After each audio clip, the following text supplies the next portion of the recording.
Big shout out to one of our sponsors, classical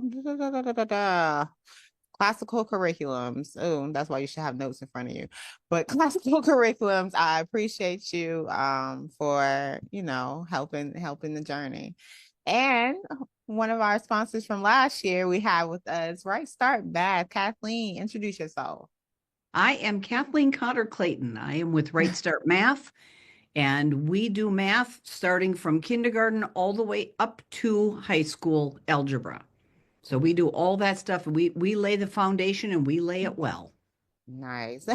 How did you get to RightStart Math?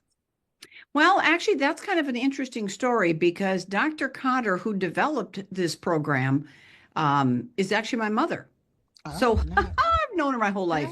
Um, and it's funny when she started it, she actually started it because her son, my brother, was having difficulties in math. And both of my parents are engineers.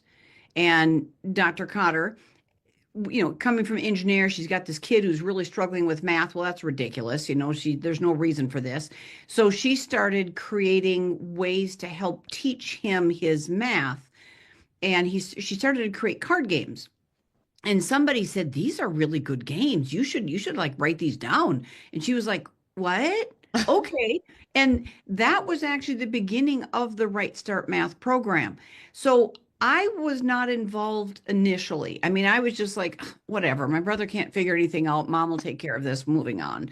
And And y'all were in regular school, y'all were in traditional school, and your mom was just trying to I help was I supplement. was in yes, I was in a traditional school. This is back in the mid 70s, early 80s. Homeschooling wasn't really a thing to do. It was, but it wasn't mainstream. So she was not homeschooling us kids, but she did what I did, and that's she taught us the three of us, my sister, myself, and my brother. She taught us before school, so then we Mm. went to school and learned additional things, not much. And then after school, she taught us stuff. So I'm kind of homeschooled and kind of not homeschooled, but I did attend traditional school settings, but again, it was more for entertainment. And then I did the same with my kids, but I got kind of out of sequence here. So she started to create the games, she started the program. I was just like, whatever, mom, do your thing, carry on. I started to have babies. She started to need some help with assembly. And so I actually started to do some of the assembly that we still currently do, and then stepped away for about 5 years, did something else. And then at that point, the company was at a point where they needed to make some big changes. So either I came on with the company or they were going to have to pivot and do something else. And I thought, okay, I'll join the company.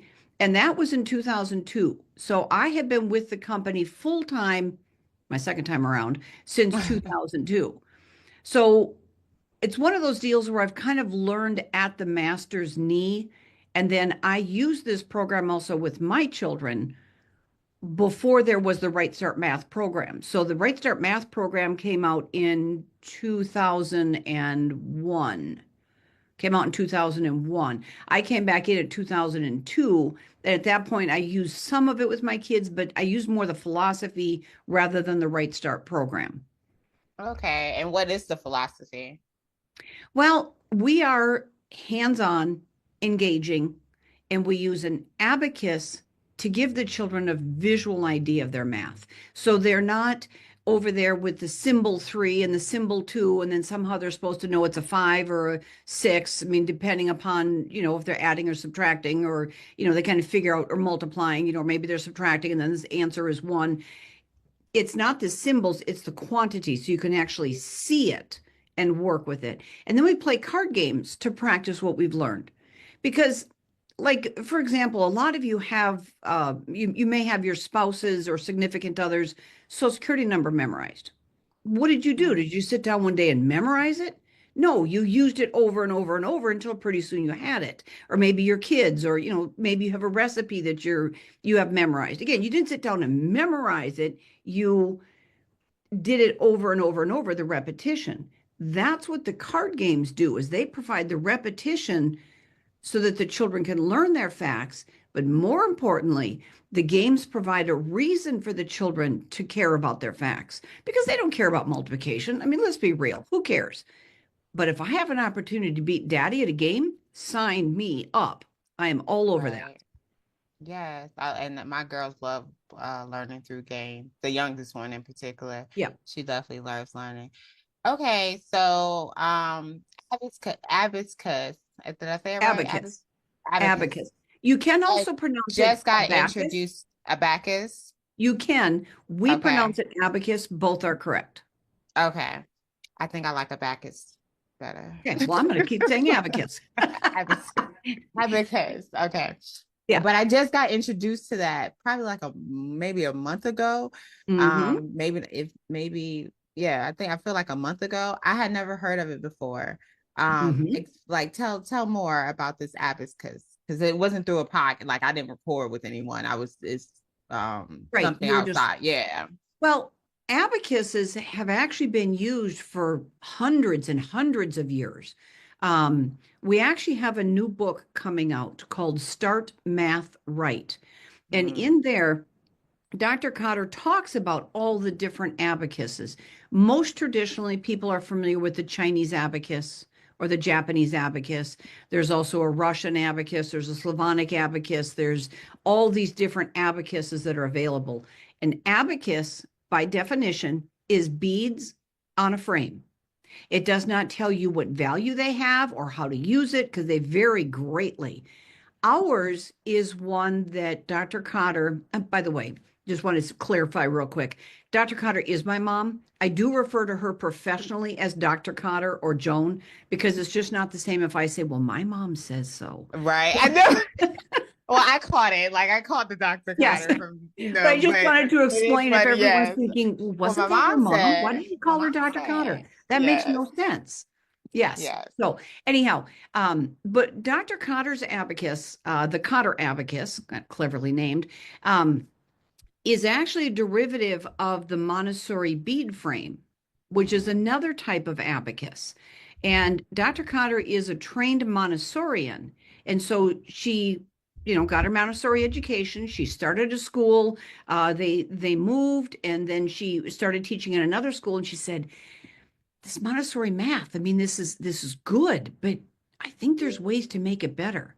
And so she adapted what was there, and over about 10 years, it sounds like really that took that long to figure it out, but over 10 years, she ended up developing it to where we see it today. So what we have today is we have an abacus that gives one side has beads, has 100 beads. They're grouped into fives and tens. So you can see quickly that you got 100 on there if I enter it. Side two, and I've actually got one in front of me. So if you hear the noise, that's the beads going back and forth. Side two actually has the different wires have different values. So we've got ones, tens, hundreds, and thousands. So we can actually show the child what the numbers are up to 20,000. And so they get a feel for how much is 100. Oh, that's a lot of beads. How much would 10, or excuse me, let's go with like 1,000. How many beads would that be? So it kind of gives the children a feel for the quantities instead of 1,000 just being 1,000. It's a lot of beads. Okay, because it's different.